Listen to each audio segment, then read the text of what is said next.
Hello guys! Hello! Para to sa lahat ng Cancer.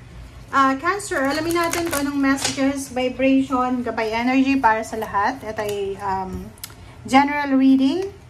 Okay, so the stork. Number 17. It's number 8. Cancer.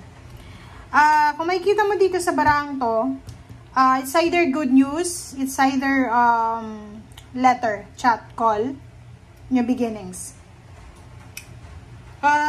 Posibleng makatanggap ka ng message, ng information, ng communication from water sign, Pisces, Scorpion, Cancer na babae, may asawa, may edad na. Or pwedeng naghihintay ka. Pwedeng naghihintay ka ng mensahe, naghihintay ka ng reply, naghihintay ka ng kung ano mang hinihintay mo from water sign, Pisces, Scorpion, Cancer. Okay.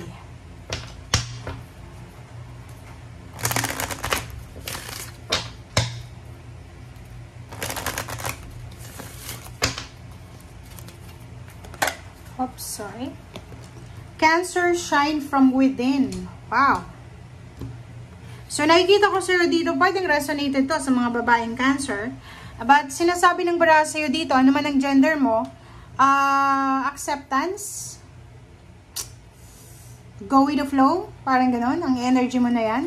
Kailangan nating tanggapin kung ano yung meron tayo, kung ano yung wala tayo. Huwag nating i-stress, huwag nating i-pressure yung sarili natin. Ipakita natin kung ano yung kakayahan natin, 'di ba? So, wag mong itago yung mga skills mo, yung knowledge mo, yung wisdom mo, yung talino mo.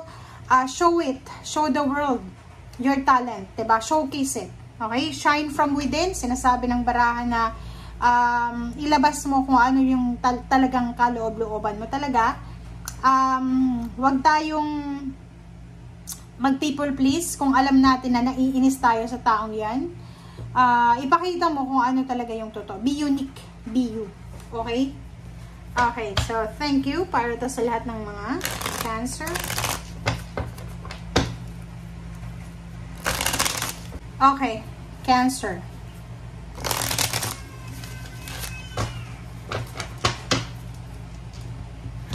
Pasensya na sa aking maingay na anak. Okay. First two cards tayo, Cancer. King of Pentacles and then Eight of Wands. Wow. Sa linggong ito, same with the energy ng stork. Ganun talaga. Yung stork kasi is para siyang Eight of Wands. Eight of Fire. It's a good news. It's information, communication, letter, chat, call, invitation. Lahat ng klase ng communication. So, possible na sa linggong ito, ay makatanggap ka ng confirmation, invitation, clarity tungkol sa pera. Pwedeng makatanggap ka ng message from Earth signs, Virgo, Capricorn, and Taurus, or from someone na financially stable. Sorry, and secured siya. Okay? So, yung information na yan, yung message na yan, pwedeng pagkakitaan, pwedeng may pera na parating, pwedeng may i-confirm sa'yo na pwedeng makatulong sa'yo. Okay. Wow. Cancer. Congratulations sa'yo. Congratulations sa'yo kasi if may pinaglalaban kang hustisya, like this, may pinaglalaban kang hustisya, posibleng sa linggong ito ay matapos na siya.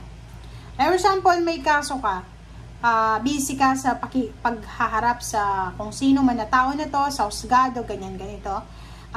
This week, sinasabi na meron ng closure, meron ng positive result, and yung result na to ay posibleng papabor sa'yo. Good karma. Good karma, sinasabi na isang karmic justice, ang posibleng darating din sa'yo.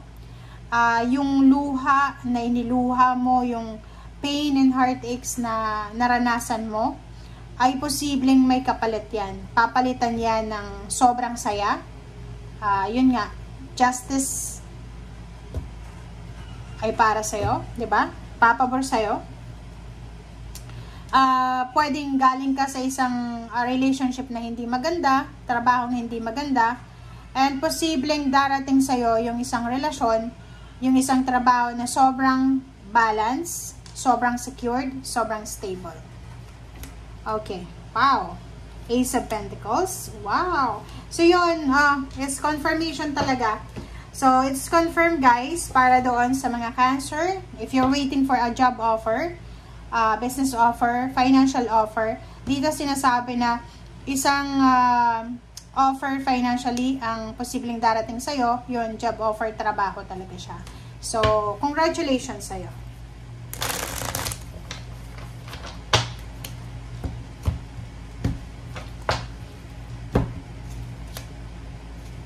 Okay.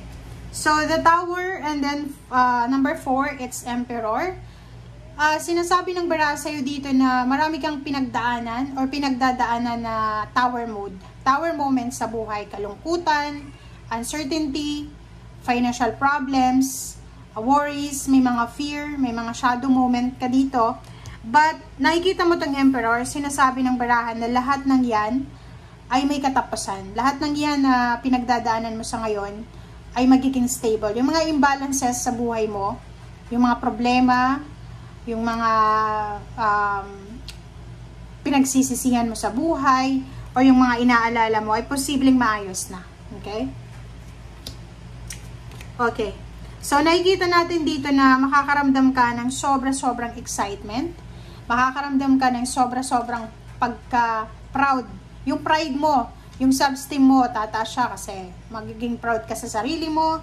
And nakikita ko, sir, dito yung sobra-sobrang excitement sa'yo na mahawakan mo itong certain amount of money kasi pwedeng yung offer, job offer na ino-offer sa'yo is mataas yung sweldo. So, excited ka. Parang iniisip mo, next month or sa katapusan ng buwan, makakatanggap na ako ng malaking halagang sweldo or katapusan ng buwan ay makakatanggap ako ng pera. So, meron din sa inyo dito, pwedeng may binibenta kayo, is either bahay, sasakyan, ari-arian. So, yun. Okay, wow. So, dito naman, sa baraha mo na to, sinasabi ng baraha dito na the Empress, new beginning siya. So, kung ano man ito na naiisip mong simulan sa ngayon, para din sa mga Cancer na, like, nag-iisip ka ng negosyo, nag-iisip ka na, ay, pwede akong pumunta ng ibang bansa. So, mayroon ka ng, prospect na bansa. Prospect na trabaho, na company, parang gano'n.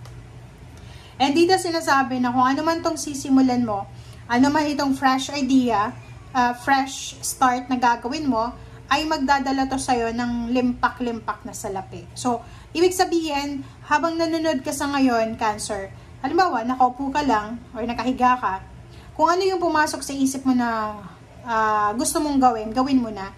Kasi yan, if ever man na trabaho yan or business, talagang kikita ka dyan ng limpak-limpak na salapi. Pwedeng yung pagtaya sa loto, di ba? Parang maisip mo lang, ay, tataya ako sa loto. Diba? So, unexpectedly, pwede kang manalo. Okay.